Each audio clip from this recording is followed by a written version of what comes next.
You have 3 different colored plants that you can collect. We just copied the entirety of New World and just put like a Korean paint job across it.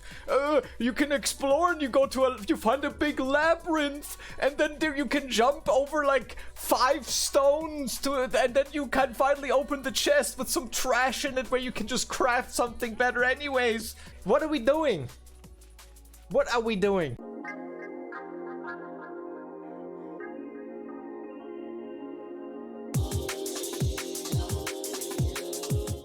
Chrono Odyssey has been a massive disappointment for most of us. Although I already predicted it to be pretty bad, I think it's even worse than what I expected. I've basically done everything in the game from, well, a good amount of life skilling, weapon crafting, armor crafting. I didn't do any accessory crafting, all of these other things, gathering. I've also leveled to level 16 at the moment. I'm a berserker playing twin axes and battle axe. And I've cleared every boss in the game, most field bosses, all of the chrono gates, and the dungeon recently. And for those who have a low attention span, the summary is, this is basically just a copied New World with a Korean paint job and a lot of jank.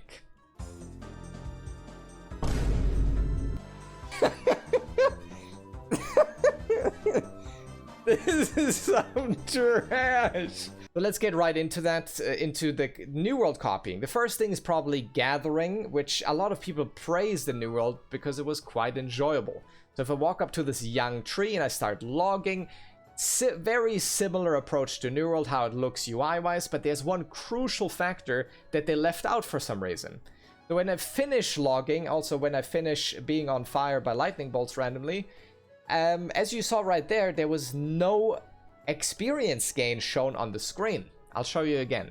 This is probably the biggest factor why gathering doesn't feel as good, outside of the very lackluster, well, amount of resources you can even gather and that are useful. But as you can see, there's no UI indicator of how much experience I've gained within that specific profession. So usually, this is what it would look like in New World. You chop the tree, and then there's a pop-up of how much experience you've gained. Number go up, feels good, right? Also, just looking on my screen right now, the game is ugly as hell, and this is on epic settings with a pretty good PC. Somehow they thought it's a good idea to just copy the assets and just give them different colors and just call them different names. I think that's, on its own, that already looks very cheap. There are some specific areas in the game that will look quite good, which are usually, well, significant points of interest, like this one. But the moment you even walk a little bit further, it doesn't look that good anymore. So for a 2025 game, Unreal Engine 5, it's, especially considering how poor the performance is on top of that, that's just not acceptable. And next up, they obviously copied the compass, the map from New World, which I think is probably the worst thing you can copy once more. I should probably preface this by saying New World was not a good game, and I gave it a 3.5 out of 10 on launch.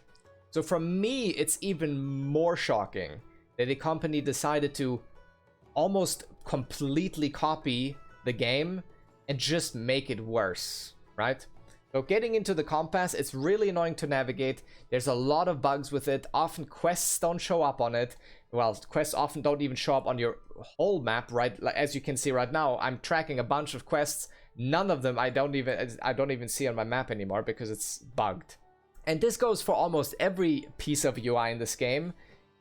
We are not in 2010 anymore, where every single button you press needs to have a full screen UI that completely removes you from the game.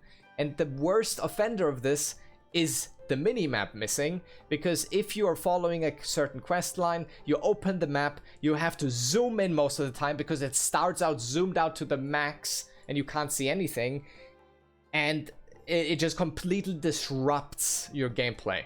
Oftentimes these design decisions were made to make the game more immersive, so you're not looking at a minimap or a piece of UI all the time, right? So you can immerse yourself in the world. But that's the opposite of what's happening now. If I'm going somewhere and I want to know where am I roughly at the moment, I have to stop running unless I'm auto running and then look through the map, completely taking me out of the experience. I don't know why we have to reinvent the wheel again with a compass. I don't know why New World did it. I think a minimap is better. And generally speaking, every piece of UI should not be a full screen UI. Shrink it a little bit so that we can still see, you know, some parts of our actual screen if something is happening besides just the sound. And speaking of copying New World and being immersed in the world, the entire map is very much similar to New World. Even the enemy mob types are very similar, with skeletons, little tentacle monsters and whatnot. And I can't get over the fact how clunky the mount is, how clunky the double jumping is, how clunky the movement is in general, and even the combat, although that's the only thing that I could say might become better than New World's combat, is also incredibly clunky. There's movement inertia, meaning if you stop it, there's still like movement going on. Combat overall, the abilities have very little impact. I'll show you this little camp here and we'll fight them a little bit.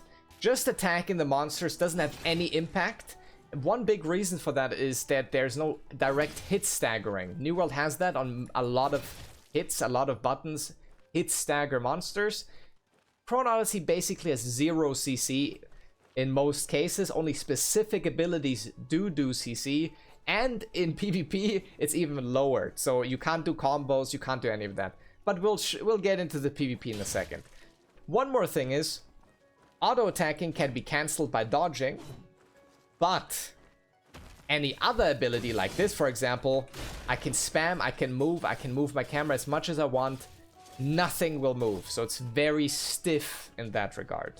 So the combat needs a lot of polishing, and a part of that was, at least for me, the Chronotector, which is, well, your time travel device, which is kind of the only thing the game has over New World, or that is different from New World, is this little time travel, or we're aliens or some shit, right? What this does, it gives you a bunch of options of things you can do with it. Unfortunately, most of them are quite useless in combat. There's this isolation, which basically makes you, well, isolated with the monster in a separate instance. So literally there's nothing else going on anymore, no other players, and you can basically just smack away, it's fully CC'd. Now you would think that is really useful in a lot of cases. Unfortunately though, this does not work on the only hard monsters in the game, which are bosses. So what does that mean? That means 90% of the time you will just use a summon, which on its own is very weird, where you summon a boss from a Chrono Gate specifically, so I guess a story boss that you've killed. This one, for example, is the final boss of the current test. And yeah, you just have him with you and he does attacks. Right now there's no mobs around, so he doesn't do anything.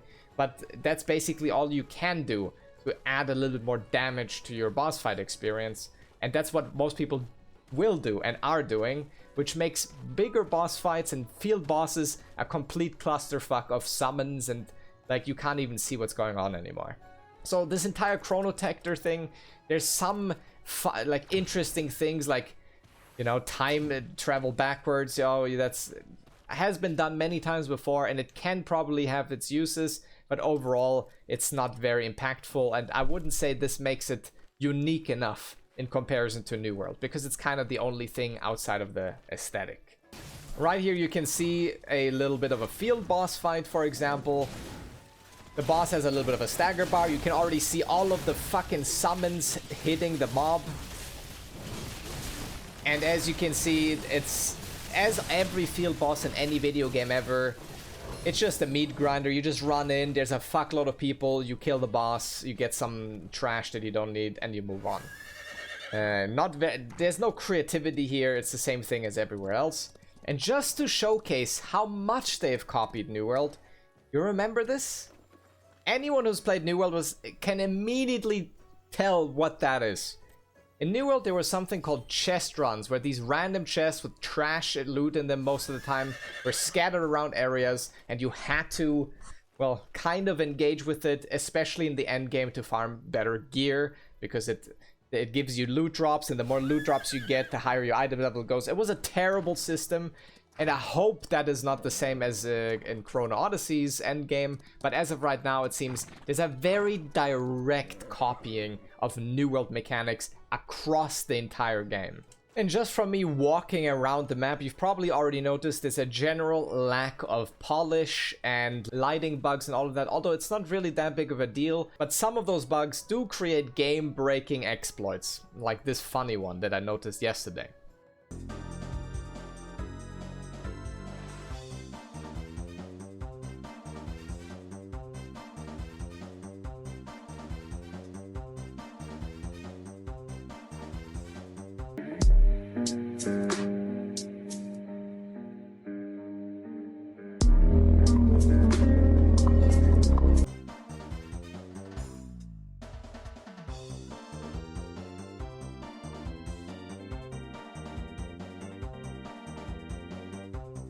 Also, they're trying to take inspiration from other open world games and put random little points of interest across the world. Like this one, which at the beginning I was kind of excited about because it's a little bit of a jumping puzzle.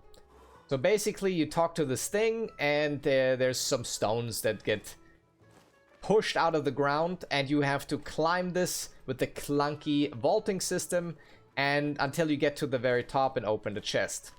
Now, the problem is every single one of these pillars, and I'm assuming there's at least 5, probably 10 across the world, are the exact same thing.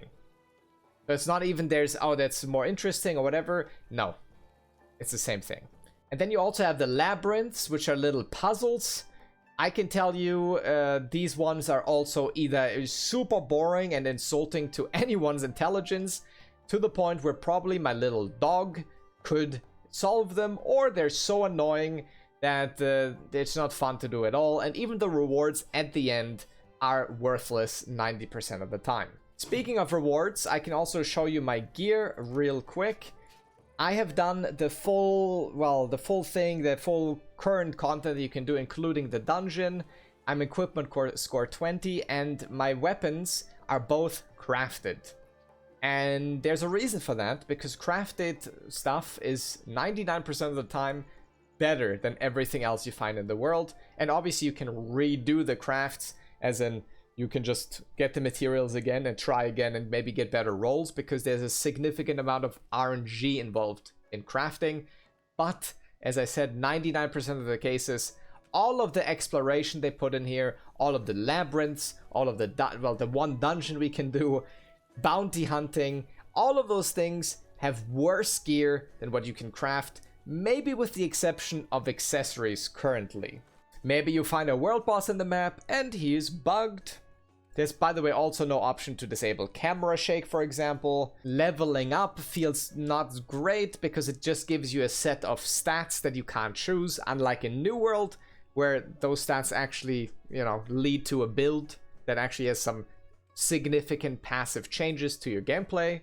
Camera angle, as you can see in the background again, I feel like whenever I'm in a loading screen, which they said there wouldn't be any, by the way, but there are a couple, and there's a lot of small instances in the game, like in quests and stuff, that are all really janky and weird, and after them I always end up being super zoomed in again. You can zoom out a little bit, especially when you're on a horse. Can look not too bad, right? I'm quite zoomed out. Actually looks like an MMO. But 90% of the time, this is how you spawn in. Like, I have to see the horse's ass the entire time.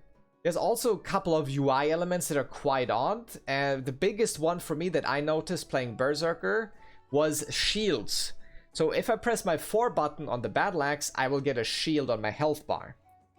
But as you can see on my health bar, I have no idea how big the shield is. It just gives me, oh, it's blue, you're shielded right now. But how much? I have no idea. So if I only have 10 shield left and I have 500 shield left, it looks the same. At least I couldn't notice a difference. Also, the PvP is a complete joke.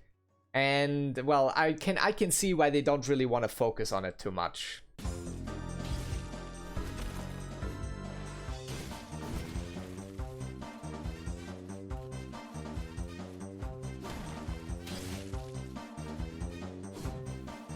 I get it why they don't want PvP. I get it. I get it. It's fucking filth.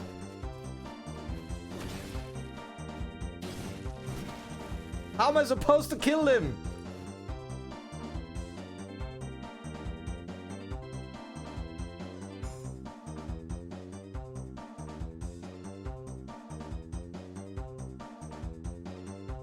But even if you do fight a semi-well-designed boss, which was for me, my highlight was the first boss because I was very underleveled, so it gave a little bit of a challenge.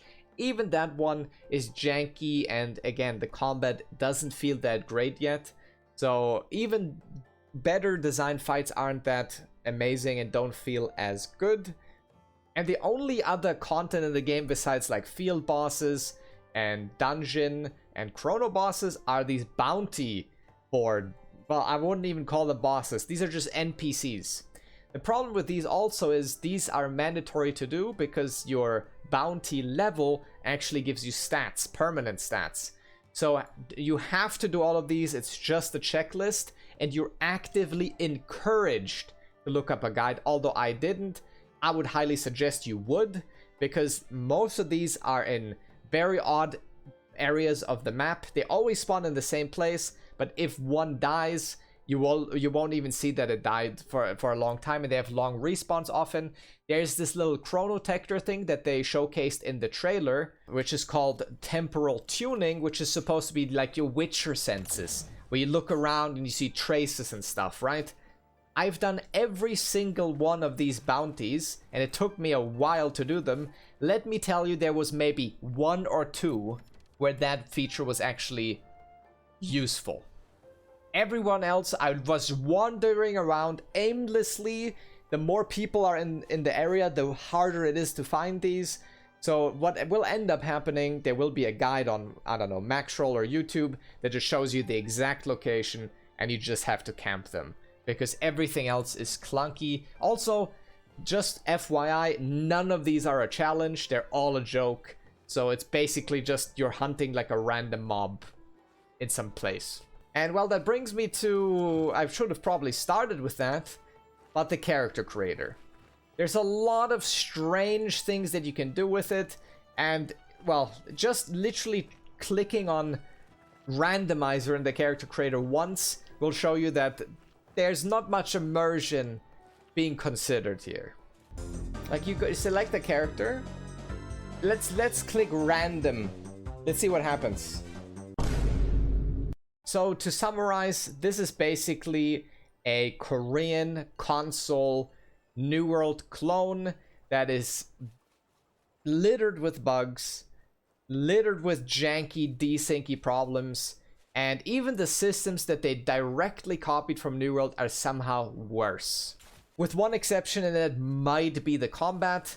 I think their combat might have some merit, and maybe at some point, if they keep developing the game long term, the combat could go beyond New World's combat, which, by the way, isn't super hard, okay? Like, that's not hard. New World didn't really have that great of a combat system, but at least New World had good sound design and good hit feedback because of the stagger and because of the sound, as I just said.